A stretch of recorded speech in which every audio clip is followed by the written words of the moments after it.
good 12th day of travel. Rainy Khabarovsk and it's cloudy. Well, let's go to see the historical center. I'm in the village of Pobeda, waiting for the tram. Let's go. Tram route number 5 is surrounded by greenery and it's cool. Some buildings, colleges, markets alternate with grass and trees. And leaves come to us through the window. Cool. Now it's rainy and the mood is a little sentimental. And listening to music with headphones is a separate pleasure, a separate kind of entertainment. Oh, the train is coming.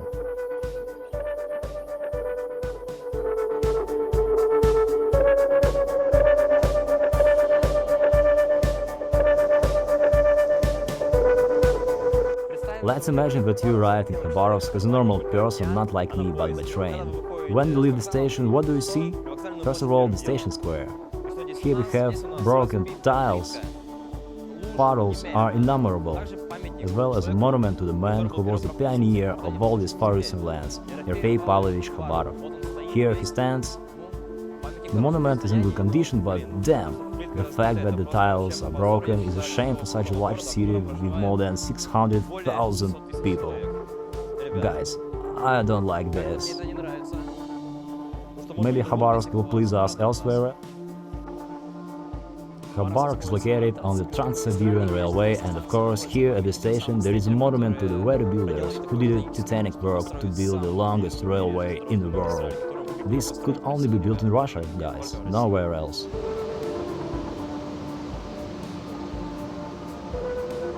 Directly from the railway station, Amursky Boulevard stretches for as much as 3 kilometers. Impressive size. Well, the tram is going now, it will crush me. Guys, here the trams turn right on the boulevard. What I don't like here is that the lawns are not decorated at all. The grass grows, there is a lot of it, and no one cares for it. They have to look after. Khabarovsk gives me the impression of an unkempt city. Vladivostok was better. Before that, by the way, it was Khabarovsk that was considered the center of the Far East, and only at the end of 2018 the status was transferred to Vladivostok, that is literally a year and a half ago. Metal signs of the zodiac are located on one of the blocks of the boulevard. Take for example Sagittarius. And here is Pisces. It's not worth it that the authors are different. Like Tuhin, Pereshev. You know what? Comrade Pereshev made a big mistake. His Scorpio, who for some reason sits on the grand piano. It has no pedals. Guys, this is a big bug. The average person will come to look and see that the grand piano has no pedals and will think that the only piano has pedals. But the grand piano has them too.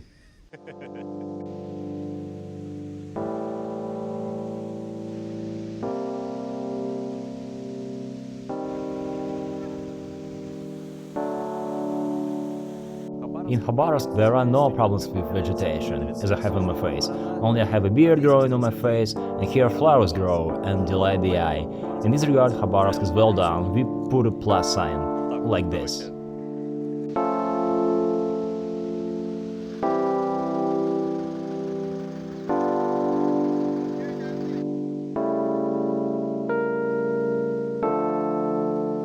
I get the impression that the farther from the station, the more civilized.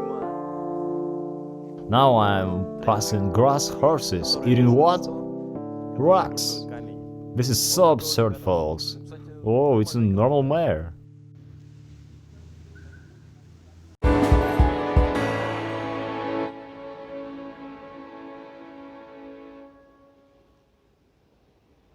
But the square of military glory is a completely different matter. By the way, Khabarovsk also has the status of a city of military glory. Okay, the square is great, there are no puddles, even after such heavy rain that has been here for several days. It smells good after the rain, is freshness, the tiles are not broken. By the way, this year is the anniversary of how the Soviet Union defeated the Nazis. In honor of this event, there is a sign 75 years of victory. It's cool here and it passes the credit.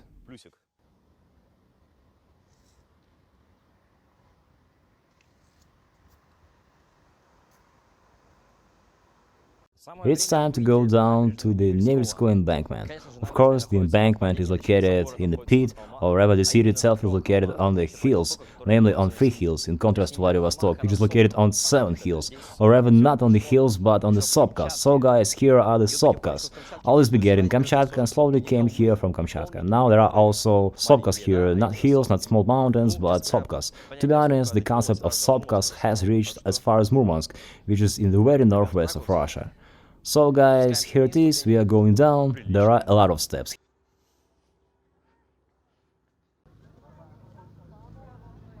This embankment was reconstructed after the floods of 2013, now in very good condition, so far in the best, in my opinion.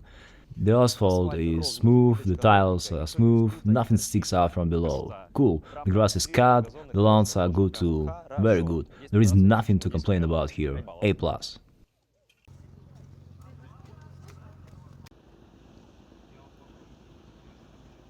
A popular and just a cool place to look at the views on the opposite coast, on the island, is the Amur cliff.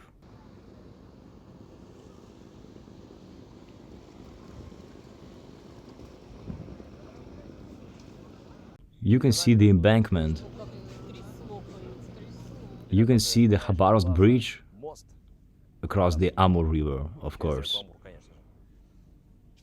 You can see another part of the city, you can see the embankment, you can see people.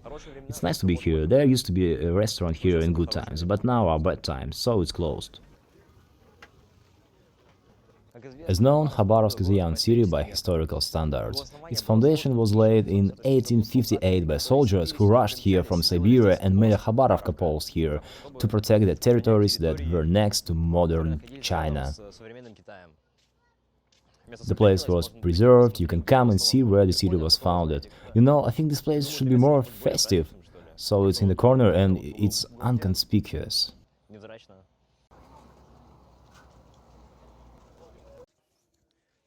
Behind me, in the distance, is a monument to Nikolai Amursky.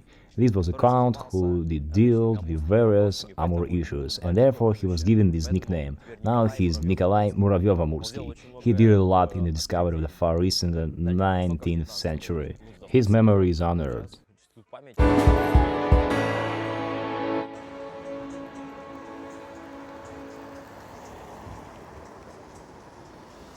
Muravyev-Amursky Street is the most important street in the city, and it has been cleaned up. Clean buildings, you can feel the flavor of the past century. Credit is past.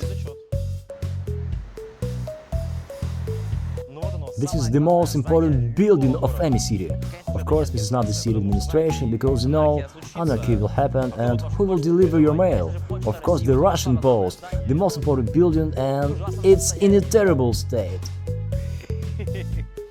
By the way, recently the Russian Post began to work better. A parcel from Moscow came to me in the Krasnodar region in 2 days, very fast, and not even EMS, but usual one. Guys, this is really cool. It's some kind of joke, I guess. I am turning my head and what do I see?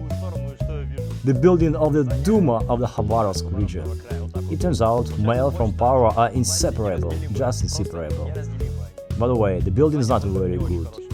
Stay to its shabby. Does the administration really have no money to build their own building in which they sit and pass laws, think how to help the people? Well, really.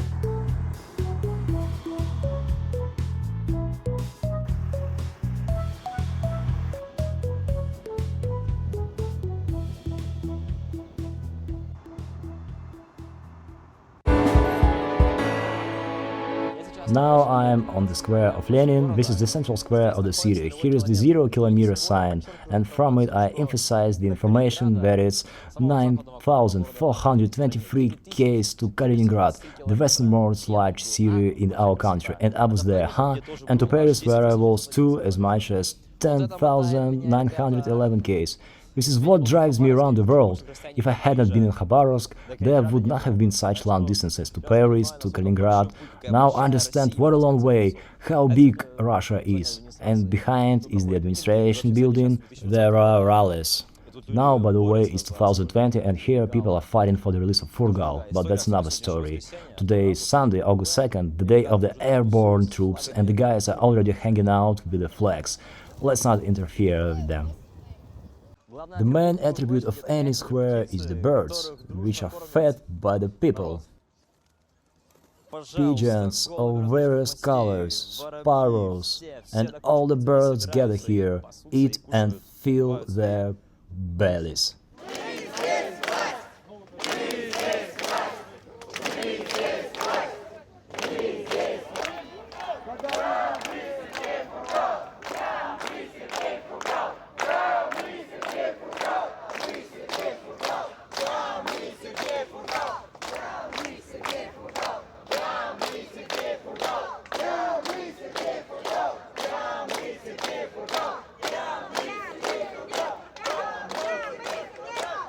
Now traffic police officer is saying that traffic on the roadway is prohibited, but people are crossing it by. They're saying that there will be a fine, guys, but they're still going ahead. Well, the rally, it's like that. And here's the park with ponds. There are already 3 of them. The park is nice, clean, but not enough ducks. In Kazan there is something similar, only there are ducks and it's perceived differently. Oh, moreover, so bring ducks here and everything will be fine, and it will be 9 of 10. You know, the second pond will be more interesting, because there is a bridge across it. Already interesting. The middle pond pleases me. I don't know why, but I associate Khabarovsk and Arkhangelsk with the music from the weather forecast. When I was young and watched the weather forecast on TV, this music sounded.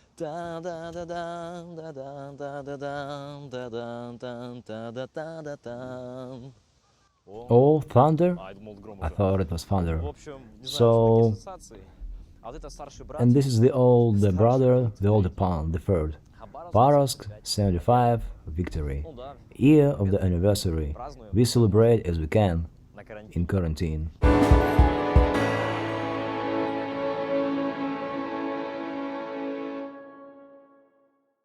Good morning, today is the 13th day of the trip. We are continuing to explore the sights of the Khabarovsk region.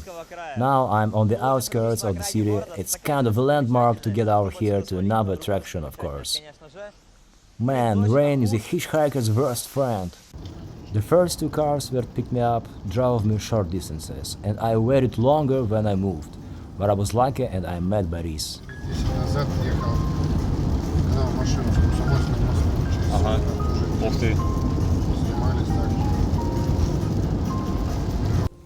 Guys, Boris picked me up. Thank you very much for not leaving me to get wet in the rain. For technical reasons, or rather for weather reasons, I decided not to go to Sikachi Island, because it's rational. 10 kilometers on the road, 2 hours there, 2 hours back in the rain. There would be no cars there. Walking and seeing what is there, but there are petroglyphs, is not a pleasure. So on the way back, when I return this way, I'll see how it's here, but while it's raining, it's better to go straight, especially since the car goes to Komsomolsk. I must use this chance. So thanks again, Boris. Kind people live in the Khabarovsk region, as elsewhere in Russia. Travel is great, let's go to Komsomolsk.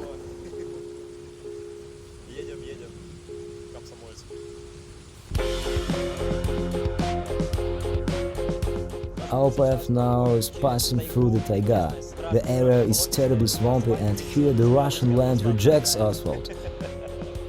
There are cracks and pits all around. In general, builders cope with this as best they can, repair it. The road seems to be getting better, according to local residents. In some areas you can drive 150 km per hour and you will drive like clockwork. And it happens that you are driving and you are shaking unrealistically. Of course, the views are pleasing. Nature is always pleasing, especially when there is something to see. Trees, lots of lakes, lots of swamps. But here the cultural swamps are not dirty, although much-colored, a little lighter. Even at a time when it's raining and it's already muddy, the swamps do not become dirtier. This makes me happy. The place where we are going is called the Dead Forest, because there was once a big fire here and there was dead wood. Now a lot of time has passed, new trees have grown, but still the place has remained. We will be in town soon. Basically, the road went well. It was raining. There were no adventures. We got there well.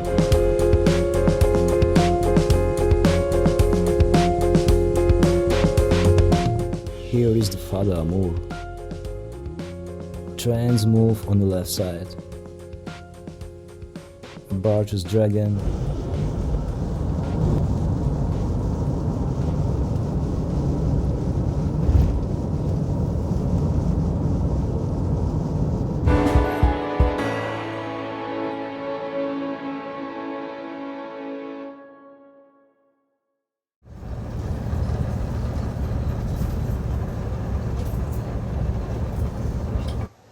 Good afternoon. Today is the 14th day of the trip.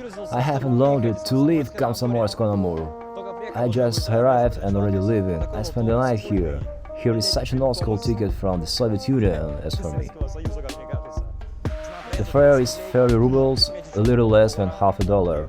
Some kind of huge building. We are moving forward to look, after all, at natural sights. Otherwise we can't see the city because of the rain. And today it seems like a little break in the rain, so we'll look. And this is a combined heat and power plant, CHPP-free. Silver? Kind of springs? Yeah.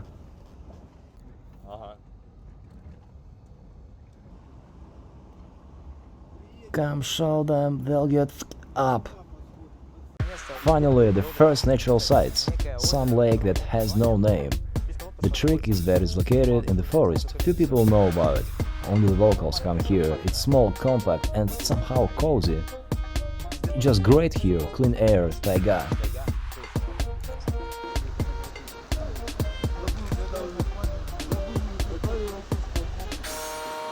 In the vicinity of the village of Gorny, the Selinka river flows.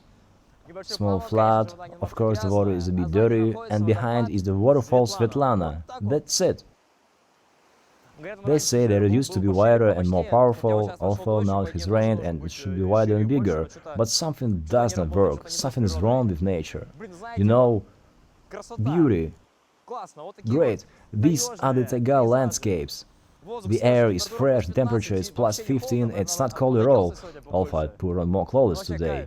Generally, greenery, plants, nature, just beauty. The Khabarovsk region pleases in terms of nature.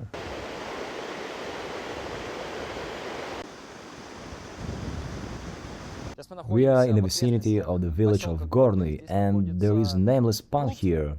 It's not marked on the map, but nevertheless, locals hang out here in large numbers. There the guys are making barbecue. There is movement. We are not in the wilderness, but not in the central part of Russia either. But there is something to do here. Life is in full swing here. It's great that there are sights on such a piece of land. Damn, this is just awesome. The driver offered to take me where I was going for only 100 rubles, which is only $1.50. At an altitude of 835 meters, there are views that I especially enjoy. I like it when you can see greenery nearby, some trees and fog all around, and rain breaks down. Now it's so comfortable, the temperature is plus 10, even the fingers are freezing a bit, but this is not the main thing. Damn, this is cool. From the village of Gorny to the point where we are gearing to is about 10 kilometers along the mountain road. I can't imagine how much I would have walked here if there were no guys with a car. From a great height, a view of Amut Lake finally opens up. Lake Amut is a real pearl of the Khabarovsk region. It's one of the top attractions that are worth seeing here, in my opinion. It's located in the mountains at an altitude of more than 700 meters. It's relatively new in terms of finding and was discovered in the middle of the last century. The water, of course, is crystal clear, but before it was even cleaner. Some people even compare it with Baikal. Views... I'm speechless. It even looks like a lake in Slovakia. It's called Štepské pleso, if my memory does not knock me off. I was there over a year ago, I think that's how it's called. Yeah, very atmospheric. I have returned to the center of Komsomolsk on Amur by hitchhiking and decided to take a walk around the city. Now I'm walking along Mira Avenue, and these taiga trees remind me of Georgia, or rather Tbilisi. Really, as if I'm walking around Tbilisi.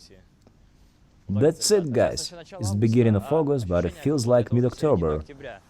At least in Krasnodar. This weather is usually in mid-October, but here it's already now. Plus 13 the whole day, it's drizzling. Along the way, I'm coming across various unique buildings that are architectural monuments. But we will talk about this later. Now, what's in front of my eyes? What? What's this?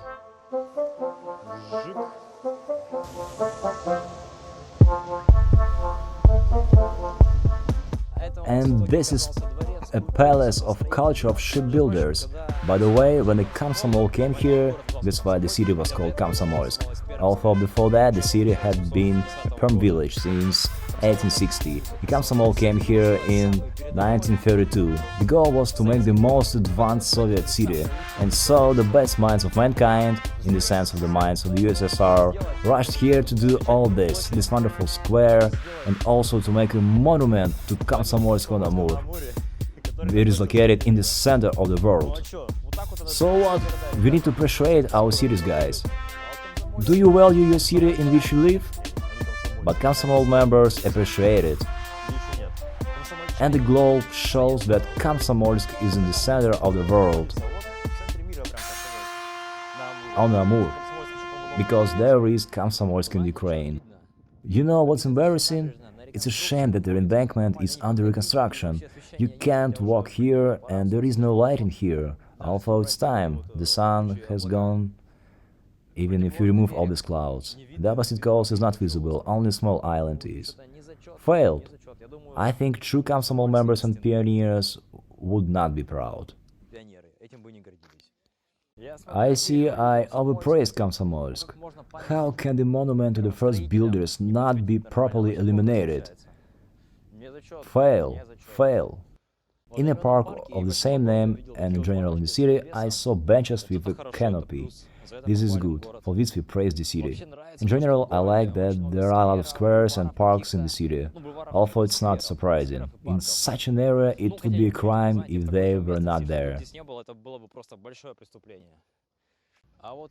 And here is the Komsomol Drama Theater. In fact, I am showing it because there is nothing else to show. Attractions in the city, 1.5. Oh, and here is the attraction. I love Komsomolsk on Amur. No guys, I'm not taking a photo with this sign because I don't like the city.